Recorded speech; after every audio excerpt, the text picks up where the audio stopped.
Muy buenos días, bienvenidos a nuestro podcast La Biblia en un año, día 229. Nuestro devocional tiene por tema cómo mejorar tu juego. Algunos de los mejores jugadores de squash del mundo solían practicar en el club de squash donde juego. Recuerdo bien la primera ocasión en la que vi de cerca un partido de squash de alto nivel. Se trataba del hijo de uno de los jugadores regulares de nuestro grupo, el cual era en aquel momento el número 11 en el ranking mundial y estaba jugando contra el número 2 del mundo en nuestro club. Todos los allí presentes contemplamos el partido fascinados.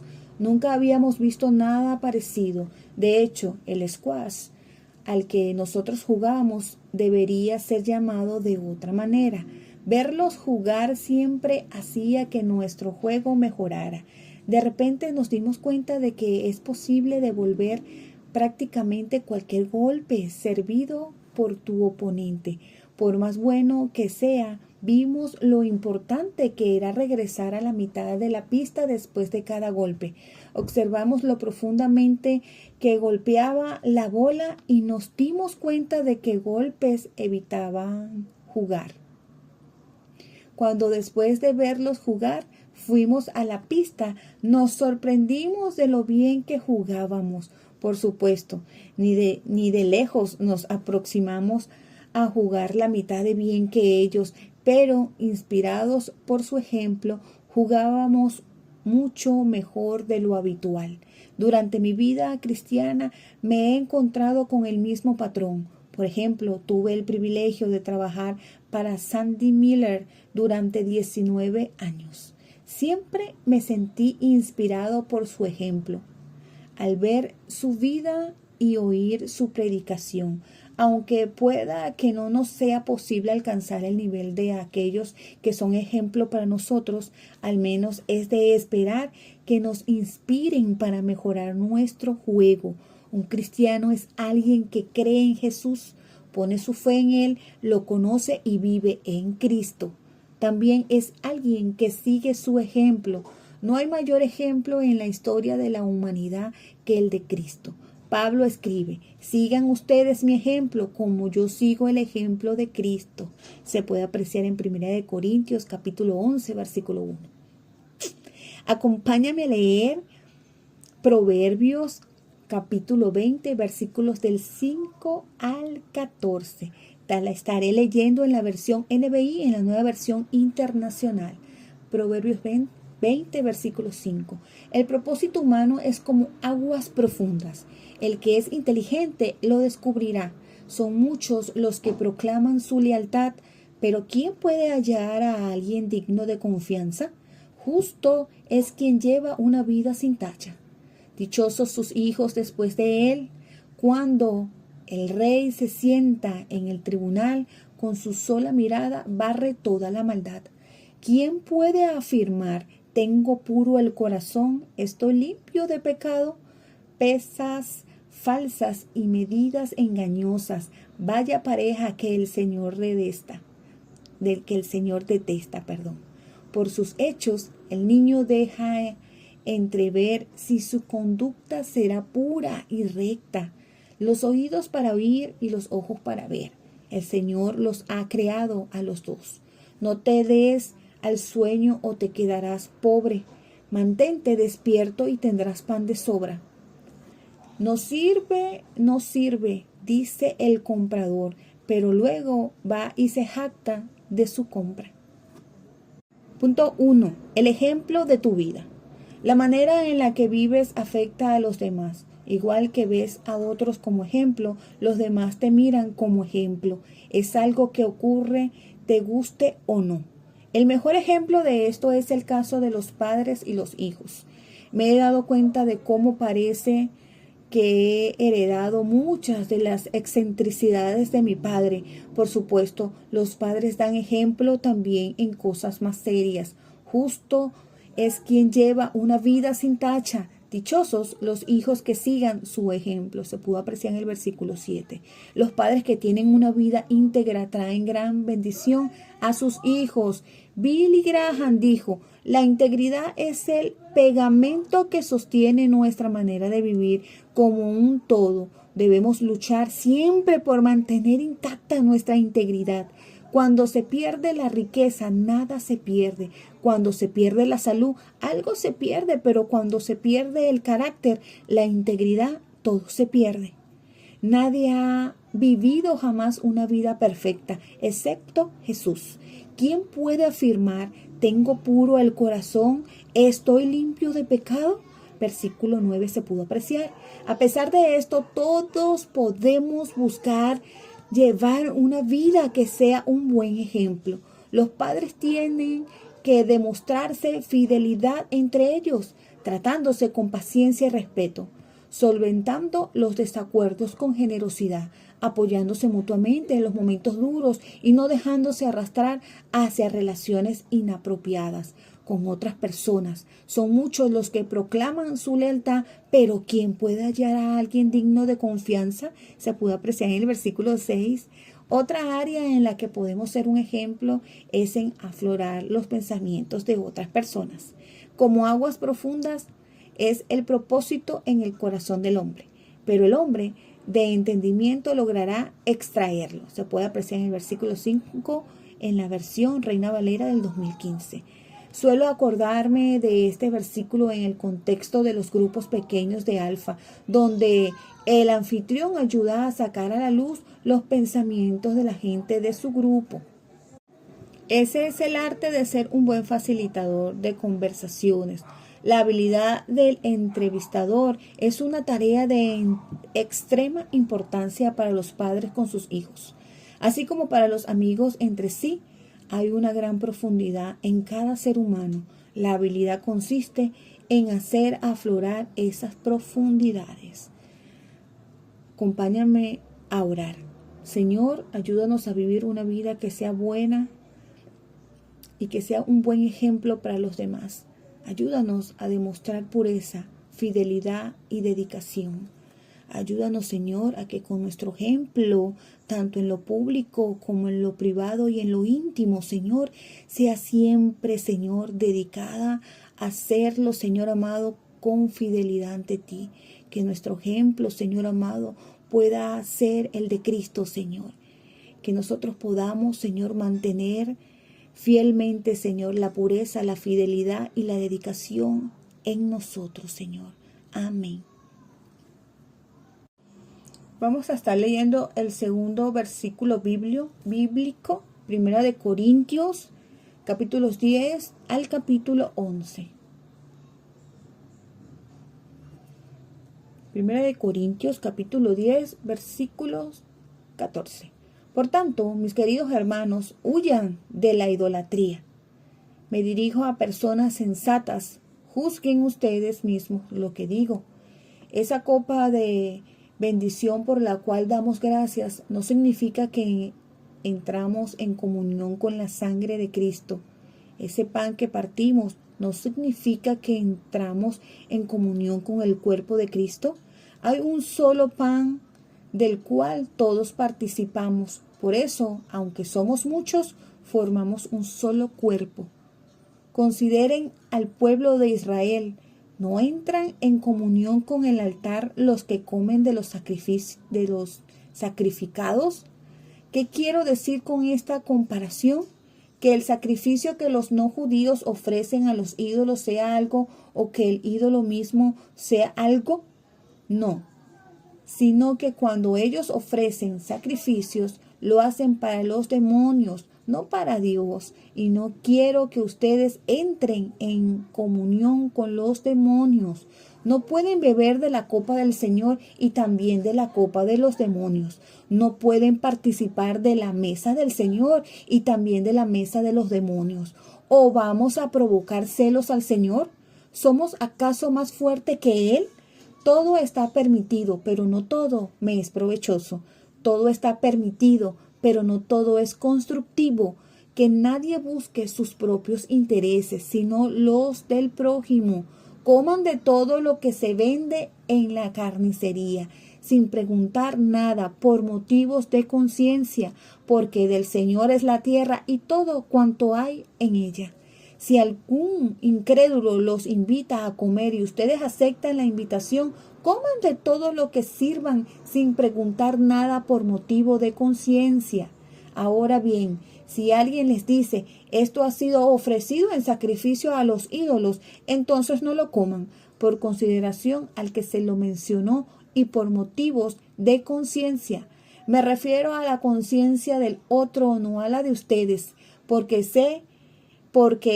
se ha de juzgar mi libertad de acuerdo con la conciencia ajena.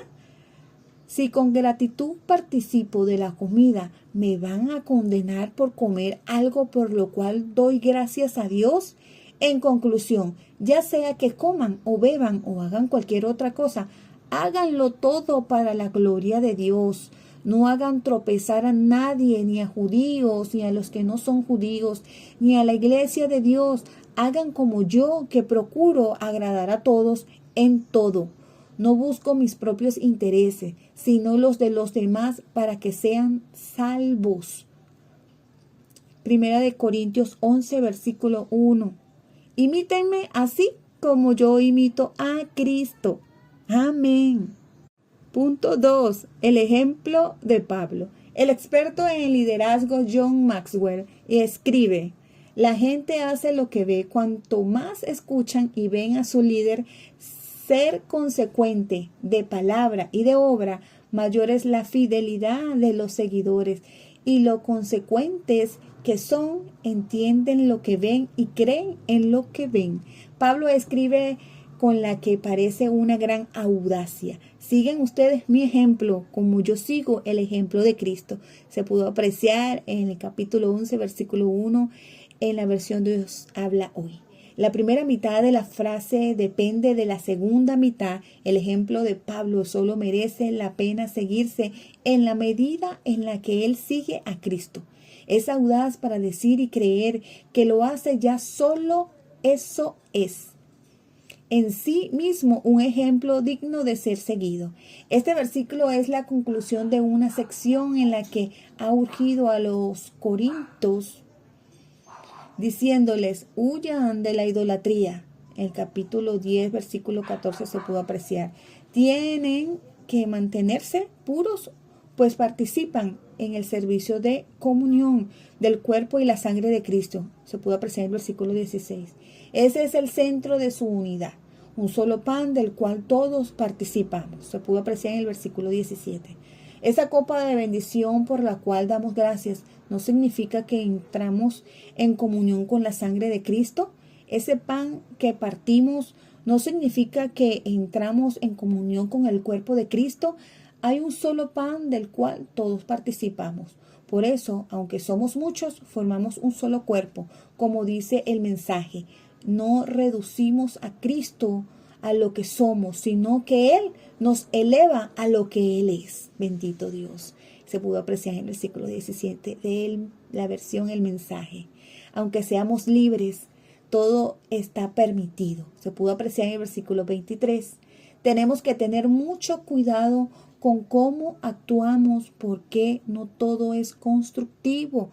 En el versículo 23, en la parte C, se pudo apreciar que nadie busque sus propios intereses, sino los del prójimo. En el versículo 24 lo pudimos leer. Tú tienes una extraordinaria libertad en Cristo, pero has de usarla en beneficio de los demás y para la gloria de Dios. Ya sea que coman o beban o hagan cualquier otra cosa, háganlo todo para la gloria de Dios. En el versículo 31 se pudo leer. Todo lo que hacemos ha de ser hecho para la gloria de Dios.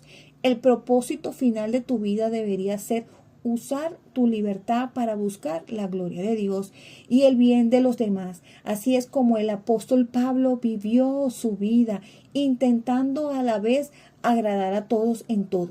No busco mis propios intereses, sino los de los demás, para que sean salvos. Se pudo leer en el versículo 33. Este es el contexto en el que escribió aquello de sigan ustedes mi ejemplo, como yo sigo el ejemplo de Cristo. se pudo apreciar en el capítulo 11, versículo 1, en la versión Dios habla hoy. Acompáñame a orar. Señor, gracias por el ejemplo de Jesús. Ayúdame a seguir tu ejemplo como Pablo lo hizo. Ayúdame, Señor, a hacer todo lo que haga para la gloria de Dios. Amén.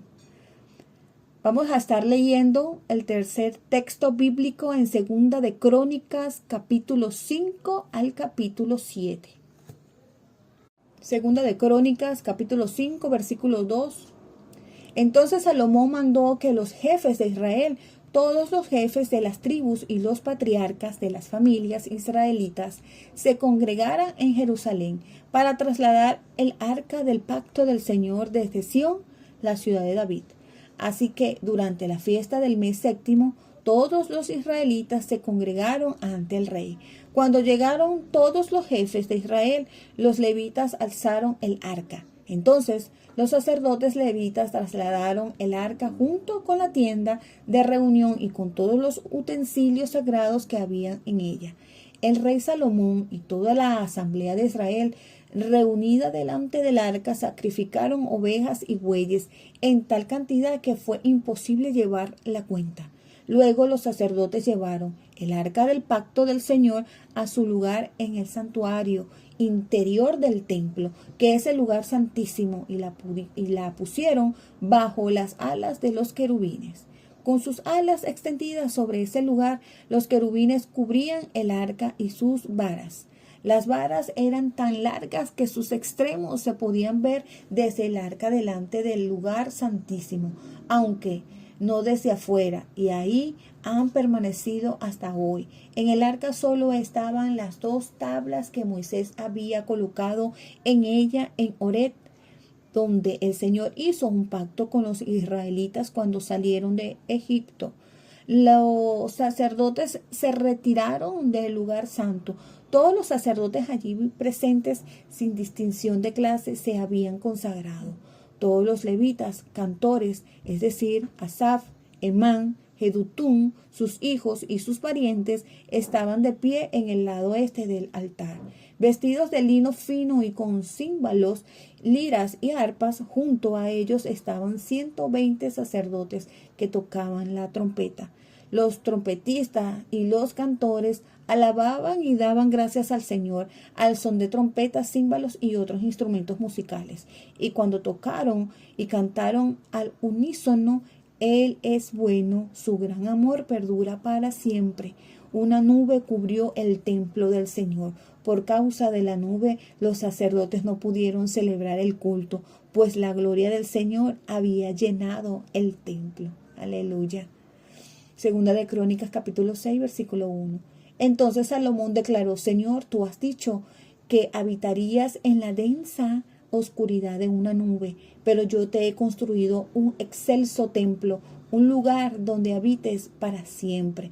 Luego se puso de frente para bendecir a toda la asamblea de Israel, que estaba allí de pie, y dijo: Bendito sea el Señor, Dios de Israel, que con su mano ha cumplido ahora lo que con su boca había prometido a mi padre David. Cuando le dijo: Desde el día en que saqué de la tierra de Egipto a mi pueblo, no elegí a ninguna ciudad de las tribus de Israel para que en ella se me construyera un templo donde yo pusiera mi nombre, ni elegí a nadie para que gobernara a mi pueblo Israel. Más bien, elegí a Jerusalén para poner allí mi nombre, y a David para que gobernara a mi pueblo Israel. Pues bien, mi padre David tuvo mucho interés en construir un templo en honor al nombre del Señor, Dios de Israel. Pero el Señor le dijo: Me agrada que te haya interesado en construir un templo en honor de mi nombre. Sin embargo, no serás tú quien me lo construya, sino un hijo de tus entrañas. Él será quien construya el templo en honor de mi nombre. Ahora el Señor ha cumplido su promesa, tal como lo prometió en sucedido a mi padre David en el trono de Israel, y he construido el templo en honor al nombre del Señor, Dios de Israel. Allí he colocado el arca en la cual está el pacto que el Señor hizo con los israelitas. Oración de Salomón, versículo 12. A continuación, Salomón se puso frente al altar del Señor y, en presencia de toda la asamblea de Israel, extendió las manos. Había mandado a construir y colocar en medio del atrio una plataforma de bronce cuadrada que medía 5 codos por lado y 3 codos de alto. Allí sobre la plataforma se arrodilló y extendió las manos al cielo. Dijo: Señor Dios de Israel, no hay Dios como tú en el cielo ni en la tierra, pues tú cumples tu pacto de amor con quienes te sirven y te siguen de todo corazón. Has llevado a cabo lo que dijiste a tu siervo David, mi padre, y este día has cumplido con tu mano lo que con tu boca prometiste. Y ahora, Señor Dios de Israel, cumple también la promesa que hiciste a tu siervo, mi padre David, cuando dijiste: si tus hijos observan una buena conducta, viviendo de acuerdo con mi ley, como tú lo has hecho, nunca te faltará un descendiente que ocupe el trono de Israel en mi presencia. Señor Dios de Israel, confirma ahora la promesa que hiciste a tu siervo David. Pero ¿será posible que tú, Dios mío, habites en la tierra con la humanidad? Si los cielos, por alto que sean, no pueden contenerte, mucho menos este templo que he construido. Sin embargo, Señor mi Dios, atiende a la oración y a la súplica de este siervo tuyo. Oye el clamor y la oración que elevo en tu presencia. Que tus ojos estén abiertos día y noche sobre este templo, el lugar donde decidiste poner tu nombre, para que oigas la oración que tu siervo eleva hacia ese lugar. Oye las súplicas de tu siervo y de tu pueblo Israel cuando oren en este lugar. Oye desde el cielo donde habitas, escucha y perdona. Si alguien peca contra su prójimo y se le exige venir a este templo para jurar frente a tu altar, óyelo tú desde el cielo y juzga a tus siervos. Condena al culpable y haz que reciba su merecido. Absuelve al inocente y vindícalo por su rectitud. Cuando tu pueblo Israel sea derrotado por el enemigo por haber pecado contra ti, si luego se vuelve a ti para alabar tu nombre y ora y te suplica en este templo, óyelo tú desde el cielo, perdona su pecado y hazlo regresar a la tierra que les diste a ellos y a sus antepasados. Cuando tu pueblo peque contra ti y tú lo aflijas, cerrando el cielo para que no llueva, si luego ellos oran hacia este lugar y alaban tu nombre y se arrepiente de su pecado, óyelos tú desde el cielo y perdona el pecado de tus siervos, de tu pueblo Israel. Guíalos para que sigan el buen camino y envía la lluvia sobre esta tierra, que es tuya, pues tú se la diste a tu pueblo por herencia.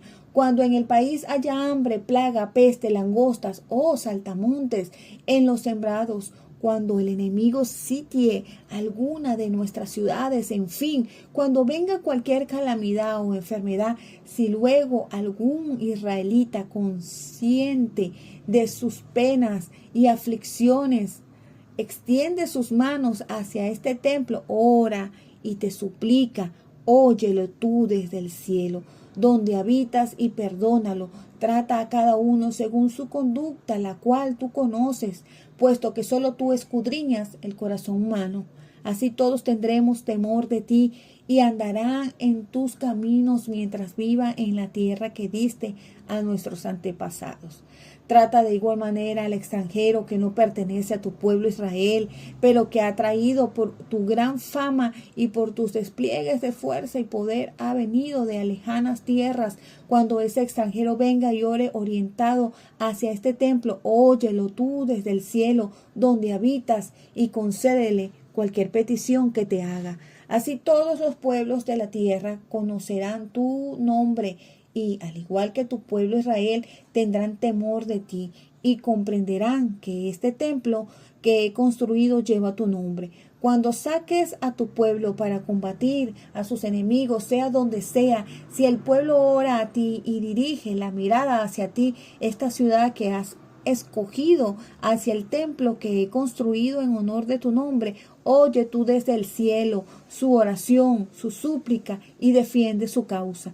ya que no hay ser humano que no peque. Si tu pueblo peca contra ti y tú te enojas con ellos y los entregas al enemigo para que se los lleve cautivos a otro país, lejano o cercano, y si en el destierro, en el país de los conquistadores se arrepienten, se vuelven a ti y oran diciendo, somos culpables, hemos pecado, hemos hecho lo malo, y si en la tierra de sus captores se vuelven a ti de todo corazón y con todo el alma y oran a ti y dirigen la mirada hacia la tierra que diste a sus antepasados, hacia la ciudad que has escogido y hacia el templo que he construido en honor de tu nombre, oye tú su oración y su súplica desde el cielo donde habitas y defiende su causa. Perdona a tu pueblo que ha pecado contra ti. Ahora, Dios mío, te ruego que tus ojos se mantengan abiertos y atentos tus oídos a las oraciones que se elevan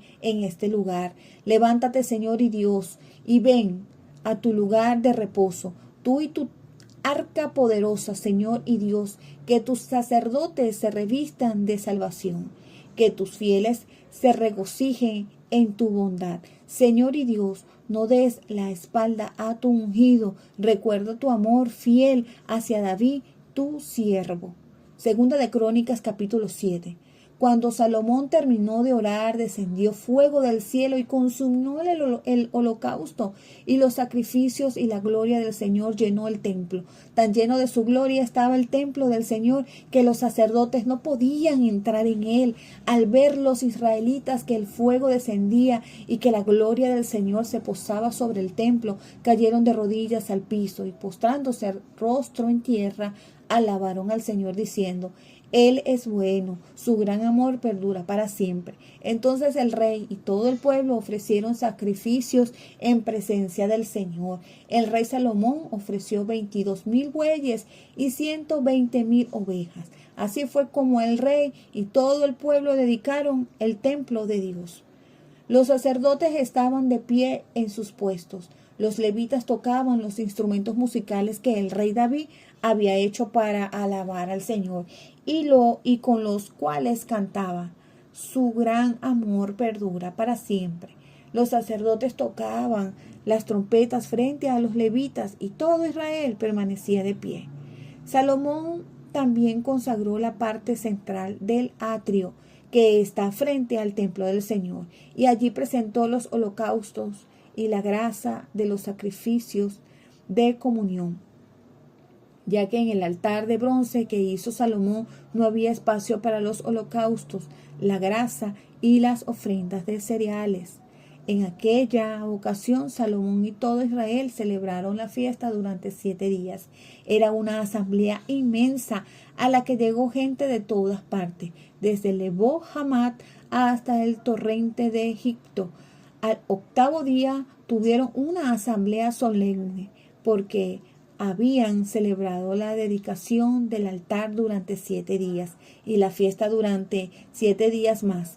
El día 23 del mes séptimo, Salomón envió al pueblo a sus hogares. Regresaron contentos y llenos de alegría por el bien que el Señor había hecho en favor de David, de Salomón y de su pueblo Israel. Aleluya. Punto 3. El ejemplo de los líderes. Todos estamos llamados a ser ejemplo, pero algunos tienen una responsabilidad especial. Israel fue llamado a ser un ejemplo para el mundo. Le fueron dadas bendiciones especiales de parte de Dios, quien los llamó a ser un ejemplo para las demás naciones, que se sentirían atraídas por su buena reputación. Como resultado, gente de todo el mundo llegaría a conocer al Señor. Se pudo apreciar en el capítulo 6, versículos del 32 al 33, en la versión El Mensaje. Jerusalén en particular fue elegida como un ejemplo para que mi nombre resida allí. Se pudo apreciar el versículo 6 en la versión Dios habla hoy. Dios también escogió como ejemplos particulares a David y a Salomón para que gobernaran a su pueblo Israel. Se pudo apreciar en los capítulos 6, versículo 6 y el capítulo 7, versículo 10. Además, otros líderes también tuvieron la responsabilidad de liderar con el ejemplo. Los levitas tenían un rol de liderazgo particular en la alabanza del templo. Se pudo apreciar en el capítulo 5, versículo 2 en adelante. Los trompetistas y los cantores tenían también un rol de liderazgo. Capítulo 6, versículo 13. Salomón lidera dando ejemplo de alabanza y oración. Allí sobre la plataforma se arrodilló y extendió las manos al cielo, oró. Se pudo apreciar en el versículo 13. Les habla a los demás de la grandeza de Dios y lo alaba con acción de gracias. La oración de dedicación de Salomón muestra que Israel fallaría con frecuencia en el desempeño de su papel. Ora en múltiples ocasiones pidiendo a Dios que los perdone cuando vuelvan a Él. Se pudo apreciar en los versículos 21, 25, 27, 30 y 39. Después de que Salomón oró, al ver los israelitas que el fuego descendía y que la gloria del Señor se posaba sobre el templo, cayeron de rodillas y postrándose rostro en tierra, alabaron al Señor. Se pudo apreciar en el capítulo 7, versículo 3. Hoy somos bajo el nuevo pacto, el templo de Dios, en 1 Corintios 6, 19. Como escribe Joyce Meyer, Dios quiere mostrar su gloria en nosotros y por medio de nosotros de una manera tan radical como lo hizo físicamente en el templo en los días de Salomón. Cuando la gloria de Dios se manifieste en tu vida, otros te mirarán y dirán, vaya, en verdad sirves a un gran Dios, porque el poder de su bondad para contigo será visiblemente patente para ellos. Acompáñame a orar. Señor, gracias porque quieres mostrar tu gloria en mí y a través de mí. Te pido que me llenes hoy con tu Espíritu Santo y me capacites para seguir el ejemplo de Jesús, así como para ser un ejemplo para los demás. Amén. La pastora Pipa añade en Proverbios 20:13, no te des al sueño o te quedarás pobre. Ay, Dios mío, con lo que me gusta dormir. Recordemos que este devocional ha sido escrito por los pastores Nicky y Pipa Gumbel de la iglesia HTB en Londres. Y esta es la que le da voz a este devocional, Ingrid Flores. Que Dios les bendiga rica y abundantemente.